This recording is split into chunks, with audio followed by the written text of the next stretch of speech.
Olá a todos que me acompanham aqui pelo YouTube, está começando mais um Bom Dia Mercado. Vou tentar colocar uma cara nova aqui no programa para deixar um pouco mais profissional e informativo também. Afinal de contas, tem alguns recados que eu tenho que ficar repetindo ao longo dos vídeos, né, ao longo da semana. Então facilita bastante já deixar essas informações do meu site aí embaixo, do meu canal do Telegram, se você quiser me seguir no Instagram também.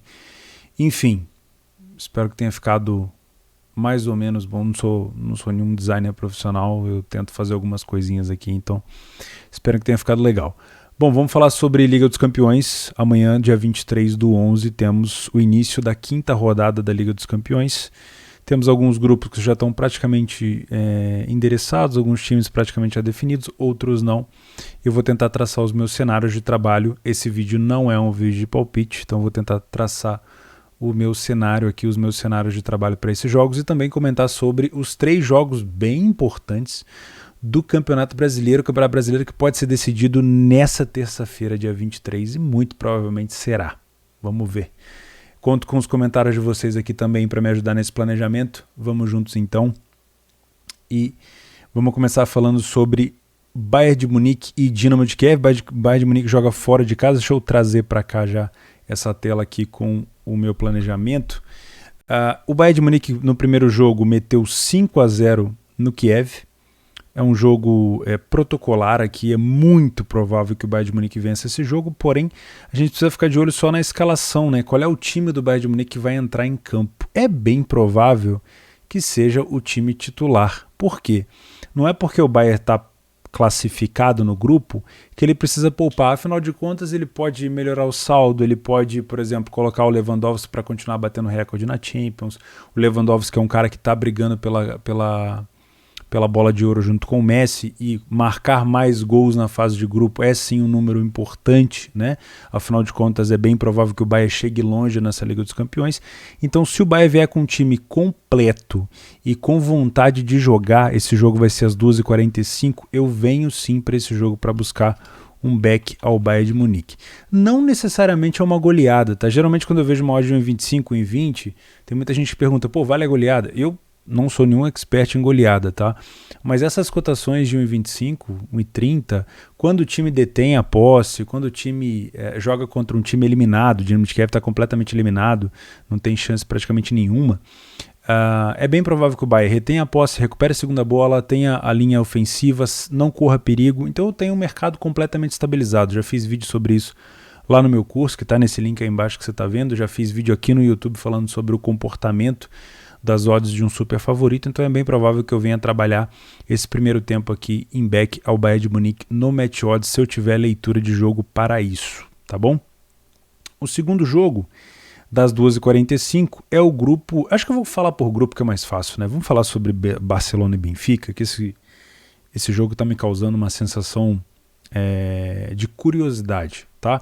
A gente tem aqui um grupo do Barcelona com 6 pontos, o Barcelona com 6 pontos, não começou bem o Barça, tá? O Barça começou perdendo do Bayern de Munique, depois visitou o Benfica na Luz e acabou perdendo de 3-0, e aí se recuperou contra o Dinamo de Kiev, né?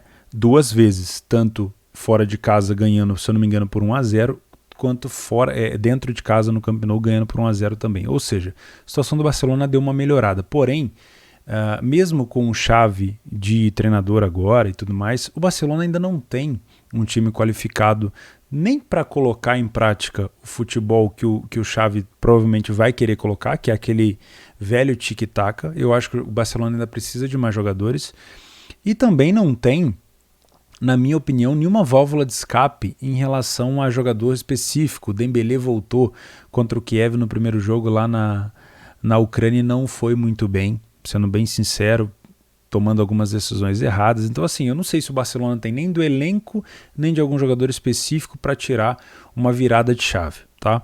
Mas o que está me causando essa curiosidade nesse jogo do Barça? Qual é a postura do Benfica? Eu não concordo inicialmente com essa cotação de 1,62 para o Barcelona. Essa odd vai começar por volta de 1,70 na Betfair. Por que eu não concordo muito com essa cotação? Primeiro, o Barcelona tomou 3-0 para o Benfica, fora o baile, lá na Luz. Teve chance de marcar? Teve. tá? Foi um jogo bem aberto, mas o Benfica foi muito cruel e muito cirúrgico nos contra-ataques. Qual que é a curiosidade que me causa aqui? Esse jogo, na minha opinião, ele define o que o Benfica quer nessa competição. O Benfica jogou contra o Bayern na rodada número 4 de uma maneira que não me agradou muito. O Benfica foi para cima do Bayern igual um maluco, até achou um gol, mas estava impedido. E depois, com essa exposição toda, acabou tomando muito mais gols do Bayern, acabou perdendo o jogo. Era normal perder em Munique? Era normal, mas eu achei que o Benfica se arriscou demais desnecessariamente, porque ele podia ter feito um jogo mais protocolar, tentando buscar, por exemplo, um empate na Alemanha, e depois, por exemplo, jogar agora no Camp Nou com o Barcelona, tentar jogar por um empate ou por uma vitória e vencer o Kiev em casa, na Luz, e confirmar a classificação. Mas perdeu para o Bayern. Nesse momento, a gente olha para a situação da tabela e pensa, o Barcelona tem muito mais chance de classificar. Tem um detalhe importante, o Barcelona pega o Bayern de Munique na última rodada, na rodada número 6, né? E o Bayern de Munique bem provavelmente vai querer eliminar as chances do Bayern de classificar, porque é um rival direto, entre aspas, em busca pelo título, mesmo o Barcelona estando com esse elenco, é um rival de título, né? Então é bem provável que o Barcelona não vença o Bayern de Munique na Alemanha, e até provavelmente também perca, ou seja, a chance do Bayern classificar é esse confronto direto com o Benfica. Então eu acho que é isso que o mercado está precificando, o peso da camisa e a necessidade do Barcelona de vencer. Mas eu olho para o primeiro jogo, tendo em vista que o Benfica jogou contra o Barça, não consigo aceitar essa cotação tão baixa. Para mim é uma possibilidade aqui de correção de preço, tá? Já vou até escrever por aqui. Mas o que a gente tem que tomar cuidado? Isso aqui pode ser uma pegadinha. O Benfica, ele não necessariamente precisa vencer esse jogo, por isso que eu estou preocupado com o comportamento do Benfica. Por que ele não necessariamente precisa vencer esse jogo? O Benfica tem 4 pontos. Se empatar no Camp Nou, vai a 5. Se vencer o Dinamo de Kiev, vai a 8. Ele pode torcer então para o Benfica, que sai do Camp Nou com 7, perder para o Bayern de Munique em Munique e continuar com 7. Percebe que o Benfica não necessariamente precisa da vitória, mas isso é contar com o resultado e pode acabar dando confusão. Afinal de contas, o Benfica precisa ainda vencer o Kiev, que está eliminado, mas que é um time, né? Pode ser que eles se fechem completamente e atrapalhem a vida do Benfica e vai acumulando aquele nervosismo que a gente já conhece. Então pode ser que isso complique um pouco a vida do time do Benfica. Na minha opinião, então, esse jogo aqui vai depender do comportamento do Benfica. Se o Benfica jogar de igual para igual, fazendo um jogo de trocação, utilizando sim do contra-ataque, deixando até com a bola com o Barcelona, mas utilizando do contra-ataque, quanto mais recorrente forem esses contra-ataques, mais rápido vai ser uma correção da odd do Barcelona.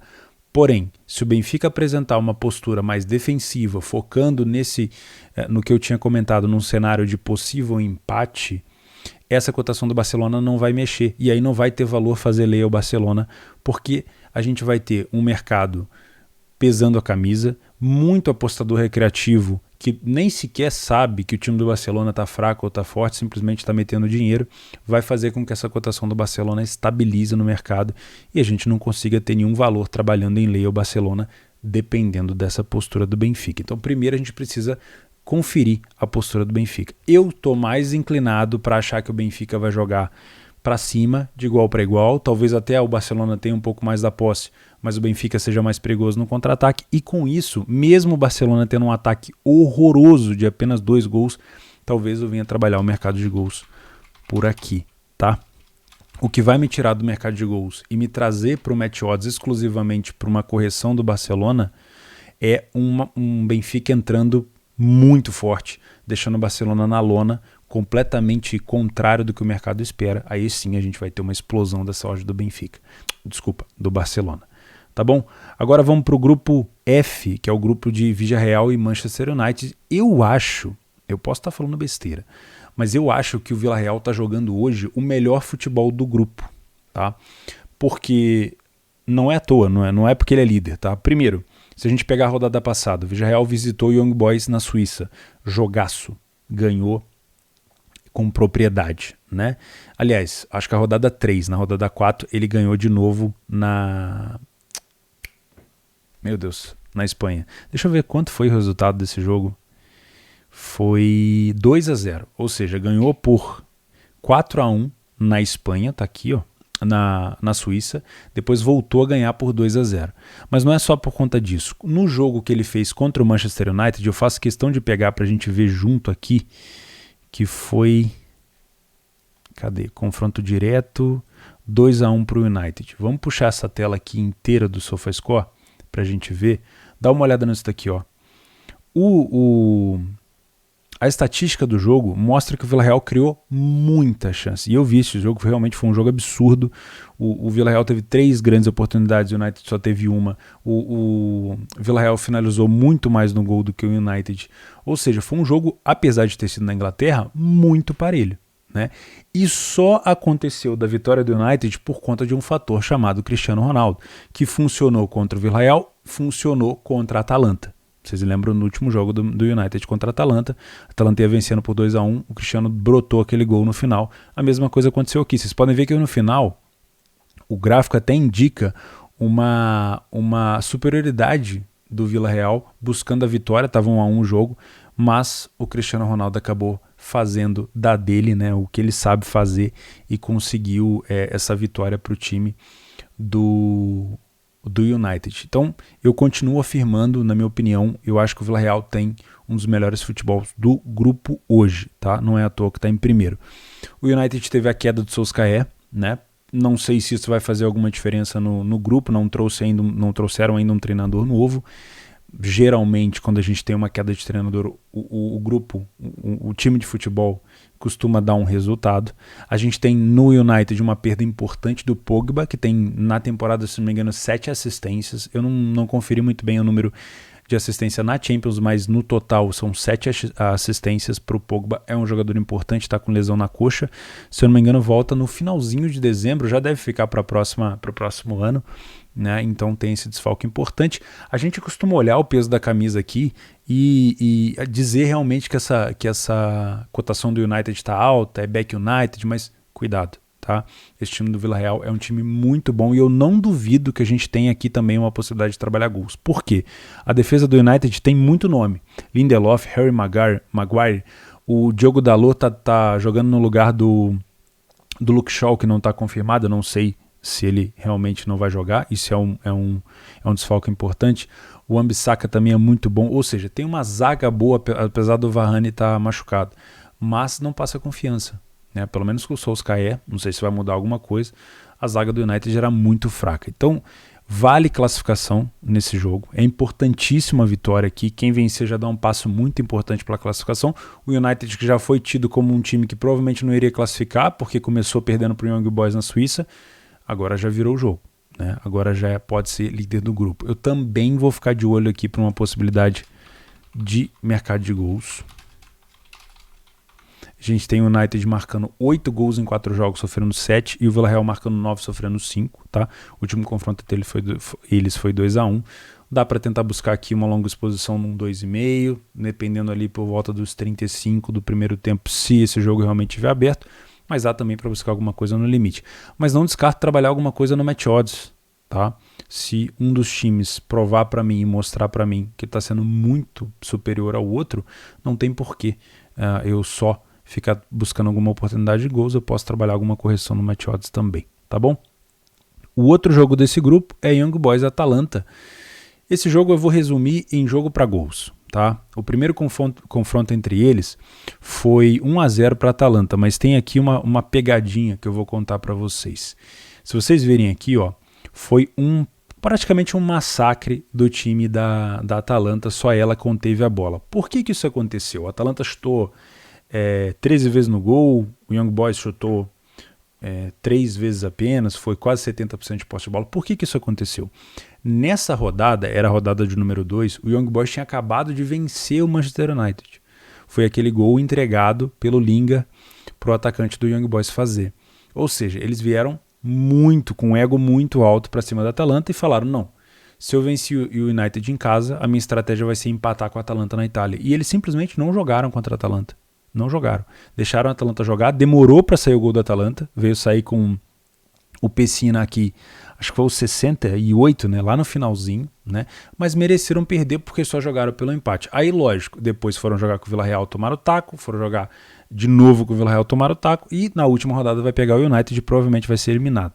Ou seja, foi uma estratégia, provavelmente uma estratégia errada aqui do Young Boys, mas foi uma estratégia, e é um time que não deve se classificar. Mas por que eu acredito que é um jogo para gols? Porque o Young Boys é muito bom na forma reativa, é um time que vai para cima, não tem medo de se expor, tanto é que já tomou 8 gols nos últimos 4 jogos, e é bem provável que a Atalanta precise se expor aqui e vá para cima, porque a Atalanta, nesse caso, tem 5 pontos, deixou de vencer o United praticamente no último minuto, né? Tomou aquele empate do Cristiano Ronaldo, jogou para vencer, mas aí o fator Cristiano Ronaldo falou mais alto, e precisa vencer o Young Boys. É provável que a Atalanta vença? É. Eu trabalharia back a 1,70? Não. Trabalharia Leia Young Boys a 4,33? Não. Eu trabalharia aqui no máximo mercado de gols, porque eu sei que esse jogo pode ser muito perigoso. Star back Atalanta aqui ou Star Leia Young Boys pode ser um jogo, pode ser uma situação de muito risco. Afinal de contas, a Atalanta não vem numa defesa muito favorável, tá? Já são 7 gols tomados nos últimos 4 jogos. A única defesa que salva mais ou menos é a do Vila Real. De resto, tá complicado. Então também ficaria de olho aqui no mercado de gols. Young Boys contra a Atalanta. Bom, já falei desse grupo, agora falta o último grupo. Não, mentira, tem 2. O grupo H, Chelsea e Juventus, aqui é um confronto importante somente para definir primeiro colocado. Tá? O Chelsea pode vencer a Juventus na Inglaterra, afinal de contas perdeu na Itália por 1-0, a Juventus achou um gol e se fechou. O Chelsea hoje joga um futebol espetacular, né? Eu não sou um simpatizante do time do Chelsea, mas eu tenho acompanhado eles na Premier League. É absurdo como eles são bem treinados pelo Tuchel e não tenho o que dizer, né? Mesmo com o Lukaku fora, o Chelsea está voando, né? E o Lukaku não deve jogar de novo nessa terça-feira. A gente tem uma cotação da Juventus de 6 praticamente. Não é qualquer time que põe a Juventus a 6, mas é o líder da Premier League, o atual campeão da Liga dos Campeões, o atual campeão da Supercopa da UEFA e por aí vai. Tem muitos jogadores bons e qualificados, tá? Principalmente esse N'Golo Kanté que está jogando demais, o Jorginho está jogando também muito, muito bem. E o artilheiro do time é o Reece James, pelo menos na Premier League é o artilheiro do time. Tá? Eu ficaria de olho num Lei Juventus aqui. Eu venho com essa vontade, tá, de trabalhar um Lei Juventus, porque a Juventus não precisa vencer.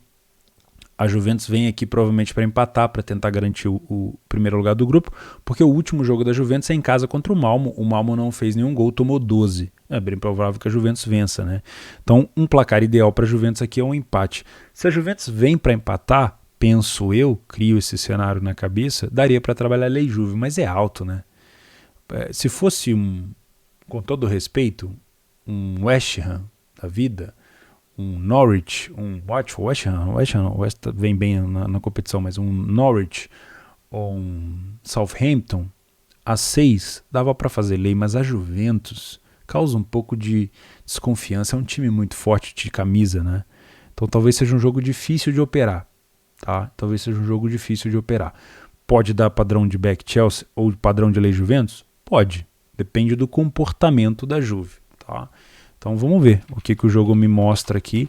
Se a Juventus realmente vier com um comportamento Juventus, entre aspas, covarde, né? Porque é uma estratégia.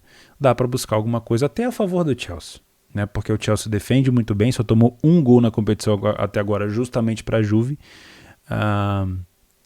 Mas o Allegri provavelmente deve jogar para segurar um empate aqui e ficar no primeiro lugar do grupo. Não duvido que esse jogo termine empatado, que a Juventus tente segurar e a Juventus defende muito bem. Mas se a Juve mostrar para mim, entre aspas, covardia, eu vou provavelmente buscar alguma coisa no match odds. Ou back Chelsea, se for muito forte, ou um lei Juventus. Tá? O outro jogo do grupo importa quase nada, somente para a Liga Liga Europa. Né? O Zenit tem 3 pontos, deve vencer o Malmo mesmo fora de casa. Não me surpreenderia que isso aqui também fosse um jogo para gols, porque o Malmo tomou 12 gols até agora e o Zenit fez 6, tomou 6. O último jogo entre eles foi 4-0. Vamos dar uma olhada como é que foi esse jogo aqui. Olha isso. Gol aos 9, deu padrão de back aqui, tá? Gol aos 49, aos 80 e aos 94, a goleada batendo lá praticamente no último lance do jogo. Então eu vou ficar de olho sim numa possibilidade de trabalhar alguma coisa também aqui para o mercado de gols. Mas vamos deixar um Malmo e Zenit. Vamos deixar um asterisco aqui, porque não vale de muita coisa a não ser Europa League. Então tentar também não caçar pelo em ovo, tá? E por último, o grupo que eu menos assisti, vou ser bem sincero com vocês, Salzburg, Lille, Wolfsburg e Sevilha, foi um grupo onde eu praticamente não vi. Afinal de contas, tem muito jogo no mesmo tempo, tirando Dinamo de Kiev e Bayern e Villarreal e United, o restante é tudo às 5 da tarde aqui no Brasil. E eu geralmente deixo de lado esse grupo, porque é um grupo, com todo respeito, de Europa League, né? O Sevilha, obviamente, é o maior aí e está surpreendentemente o último colocado. O Salzburg, eu vejo o Salzburg como uma possível nova Atalanta, né? O Salzburg hoje, obviamente, pela ligação empresarial com o RB Leipzig, fornece muitos jogadores, é um time de fornecedor de jogadores. Ele geralmente contrata novinho ou forma na base e vende, é um time que faz muito dinheiro.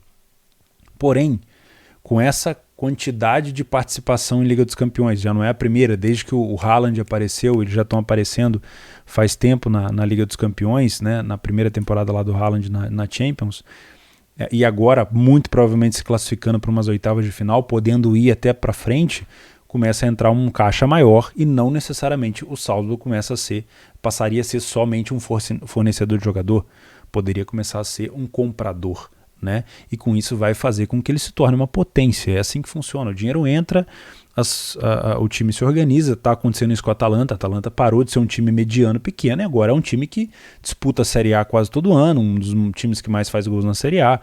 Foi nas quartas de final contra o PSG, na temporada retrasada, na temporada passada foi nas oitavas contra o Real, ou seja, vai entrando um caixa muito bom, a Liga dos Campeões paga muito bem, então o time do Salzburg é um time para se olhar para o futuro, tá? E é um time muito bom de contra-ataque, mas eu paro por aqui, eu não tenho muito mais informação do que isso, então se você conhece mais o time do Salzburg pode me ajudar, eu também não tenho acompanhado o time do Lille, então seria leviano da minha parte fazer algum comentário aqui, tá? Já no Sevilha com o Wolfsburg, o meu único comentário aqui é: o Wolfsburg mudou de treinador. O Van Bommel saiu da frente do Wolfsburg. O último jogo do Wolfsburg nesse campeonato com o Van Bommel, se eu não estou enganado, foi essa derrota aqui. Aqui, ó. Para o Salzburg, fora de casa, num jogo onde ele defendeu muito mal, principalmente as bolas aéreas, e praticamente entregou o resultado para o Salzburg. Aí, desse jogo até o retorno, que foi justamente contra o Salzburg, só que na Alemanha, numa vitória, já era outro treinador, se eu não estou enganado. Ou seja, o Wolfsburg mudou de postura até na Alemanha, que eu critiquei muito o time do Wolfsburg. O Wolfsburg chegou a sair de primeiro colocado para 10º, de tão mal que ele estava jogando. Até na Alemanha ele melhorou muito, né? Então eu estou com essa dúvida. Será que essa odd do Sevilha a 1,70 é uma odd justa? Mas eu tive a curiosidade de dar uma olhada nisso daqui, ó, que foi o confronto direto entre eles na Alemanha. E vejam só como foi o comportamento do Wolfsburg. O Wolfsburg praticamente não ficou com a bola. O Wolfsburg jogou só no contra-ataque, marcou um gol aqui aos 48 e depois tomou um gol merecidamente, muito provavelmente aqui aos 87 do Rakitic. Olha isso, quase 70% de posse de bola do Sevilha, né? Claro, o Wolfsburg também finalizou, é um time letal que jogou dessa forma no contra-ataque, teve até mais grande oportunidade. Mas o mercado precifica olhando principalmente para as estatísticas do primeiro jogo. O Sevilha mandou no jogo em relação à posse, e é o que provavelmente o mercado espera para o jogo da volta, para colocar uma odd do Sevilha tão baixa, com 1,70, deve ser esperando o Sevilha com total posse de bola. Afinal de contas, o Sevilha precisa muito vir para cima. Só que jogar por um empate para o Wolfsburg não é tão bom assim, viu? Sinceramente, a última partida do Wolfsburg nesse campeonato vai ser o Sevilha, e depois joga contra o Lille, né? 2 vezes já jogou contra o Salzburg, provavelmente vai jogar contra o Lille. Aí eu não sei se é na Alemanha, deixa eu ver. Fez 2 partidas em casa, joga uma agora, é na Alemanha. Eu não sei se vai tentar garantir uma classificação dentro de casa contra o Lille, deixar para o último jogo. Não gosto desse tipo de cenário. Então, vou ficar cabreiro aqui, essa é a palavra. Imagina um Sevilha com posse, vindo para cima, dominando o jogo. Se o Wolfsburg jogar de forma só reativa, com contra-ataques muito espaçados, talvez dê um padrão de back Sevilha, mas eu não costumo trabalhar esse time do Sevilha. Agora, se o Wolfsburg começar a fazer um jogo mais de trocação, contra-atacando com mais vezes, usando a bola parada, aí pode ser que o Sevilha corrija um pouquinho, mas é uma pegadinha. Esse jogo eu acho que é uma pegadinha. Qualquer tentativa de trabalhar a lei Sevilha aqui, só se for bola parada.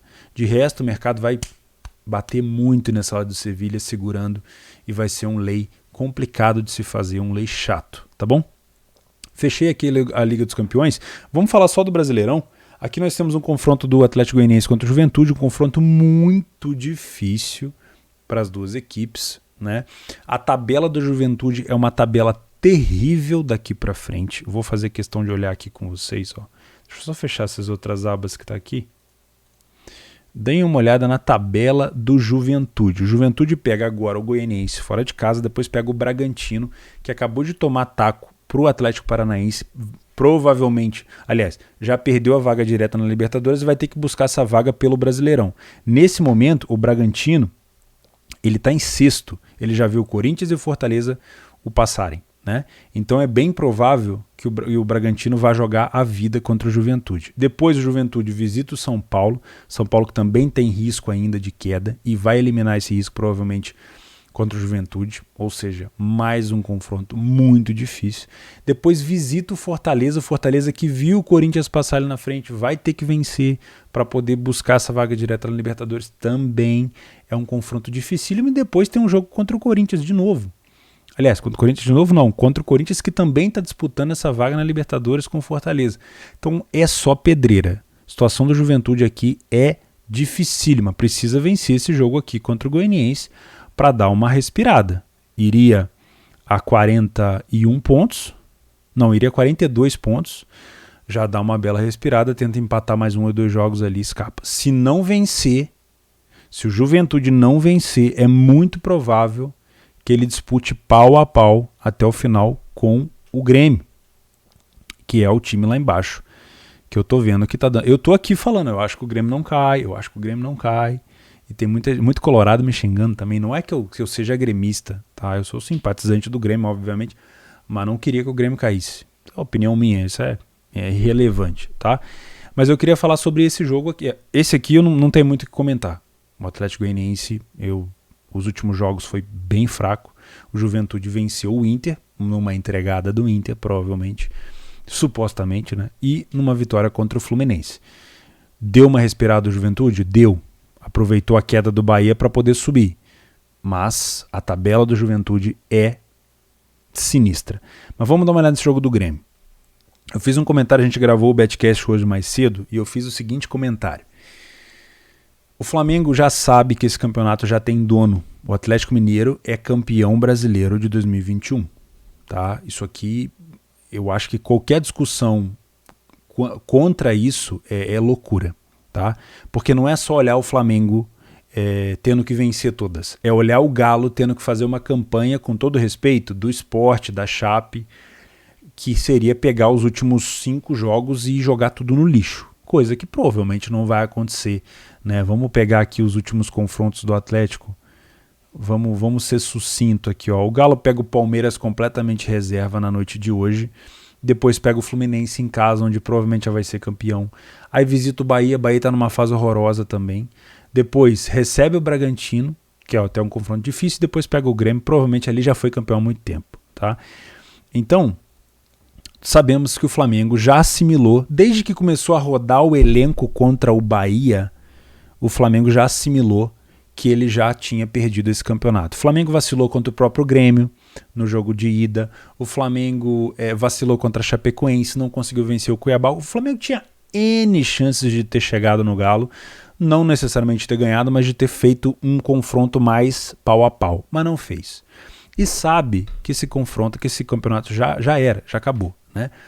O Flamengo botou o time titular contra o São Paulo, jogou muito bem, botou o time titular contra o Inter, jogou muito bem, e agora contra o Grêmio vai botar os reservas. Eu vou falar um negócio pra vocês, sabendo que o Galo já virtualmente 99% de chance campeão brasileiro, e sabendo que o Flamengo tem uma final importantíssima no sábado contra o Palmeiras na Libertadores, não vai ser o time do Renato Gaúcho, que tem uma identificação enorme com o Grêmio, para não falar que é o maior ídolo da história do Grêmio, que vai ajudar o Grêmio a ser rebaixado. Isso é uma opinião de um flamenguista. Tá? Eu acredito que o Flamengo entre nesse jogo com o time reserva, no máximo o Arrascaeta deve jogar, com a intenção, não vou dizer entregar, mas supostamente de favorecer o Grêmio.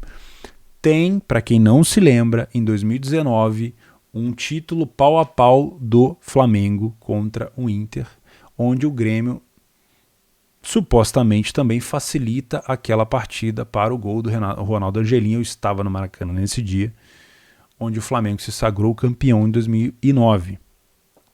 Existe essa dívida com o Grêmio, tá? E é muito provável, já sabendo que o Galo é um campeão virtual de 2021, depois de muitos anos, parabéns ao Galo, tá? O Flamengo permita ao Grêmio mais 3 pontos. Eu fico por aqui, tá? Se esse jogo realmente se confirmar o que eu espero, eu vou trabalhar esse jogo em lei Flamengo, tá? Porque pode ser que a gente tenha uma situação, né, um pouco mais corrida no início, mas é bem provável que o Grêmio vença esse jogo, tá? Isso aqui, eu repito, não vai ser o time, acho eu, do Renato Gaúcho, maior ídolo da história do Grêmio, que vai afundar o Grêmio no rebaixamento, tá? E as partidas do Grêmio continuam deixando o Grêmio sonhar, principalmente se esse Juventude aqui perder para o Atlético Goianiense. Juventude que tem uma tabela dificílima, né? E o Grêmio ainda pega este Flamengo aí hoje e na última rodada o Galo provavelmente já campeão. Ou seja, estou imaginando aqui um Grêmio fazendo pelo menos 41 pontos nesses 2 jogos. Mas só estou fazendo essa menção, esse cenário, para dizer que provavelmente eu vou trabalhar aqui em lei ao Flamengo nesse jogo, tá? Provavelmente a gente vai ter um Grêmio saindo vencedor. Se vai ser fácil ou não, não sei. E o Palmeiras com o Atlético Mineiro, aqui é o jogo praticamente do título, né? É bem improvável que o Atlético Mineiro coloque aqui o time titular, o melhor que tem. O Palmeiras deve e muito provavelmente vai colocar os reservas, pensando no jogo da Libertadores. Todo mundo vai querer jogar esse jogo da Libertadores e não vai querer se lesionar, né? E é bem provável que o Galo também saia pelo menos daqui com um empate, tá? Então nesse jogo eu também venho com a ideia de trabalhar em lei ao Palmeiras. Isso é só uma ideia, tá? É muito mais provável que eu consiga leitura para trabalhar lei ao Flamengo do que eu leio ao Palmeiras, tá? Porque o Abel é um cara que não tem nada a ver com o Atlético Mineiro. Ele não precisa entregar o jogo para o Atlético Mineiro, enfim. Ele pode simplesmente jogar, treinar um time, colocar algumas estratégias em práticas e prejudicar um pouco o Atlético Mineiro. Então eu vou na leitura de jogo, tá? Já no Flamengo com o Grêmio, talvez seja muito mais fácil a gente encontrar essa leitura para estar dentro do mercado. Fechou? Eu acho que é isso, pessoal. Eu vou deixar aqui embaixo para vocês, eu não organizei a tela ainda, hoje foi meu dia de folga, mas eu vou deixar aqui embaixo para vocês todas as promoções referentes a essa semana, tá? Tem cotação de 180 para o Flamengo ser campeão, de 250 para o Palmeiras ser campeão, aquela promoção que eu já comentei sobre os R$200 de cashback de devolução, tem a promoção dos R$5 por dia até um dia antes da Libertadores e tem o jogo da Libertadores, aqueles R$10 para fazer também no jogo gratuito, no jogo do Flamengo com o Palmeiras. Quem assinou aqui, quem é membro do canal, eu já mandei essas promoções pela manhã. Vou fazer um resumo também amanhã de como é que foi essa última semana de trabalho para postar lá. E quem é membro do canal, quem apoia o conteúdo, tem acesso ao Bom Dia Mercado mais cedo e tudo mais. Depois você clica aí para você saber mais. E obrigado pela ajuda. Valeu, pessoal! Eu vou ficando por aqui, valeu pela companhia, um grande abraço, excelente terça de Champions para vocês e de Brasileirão.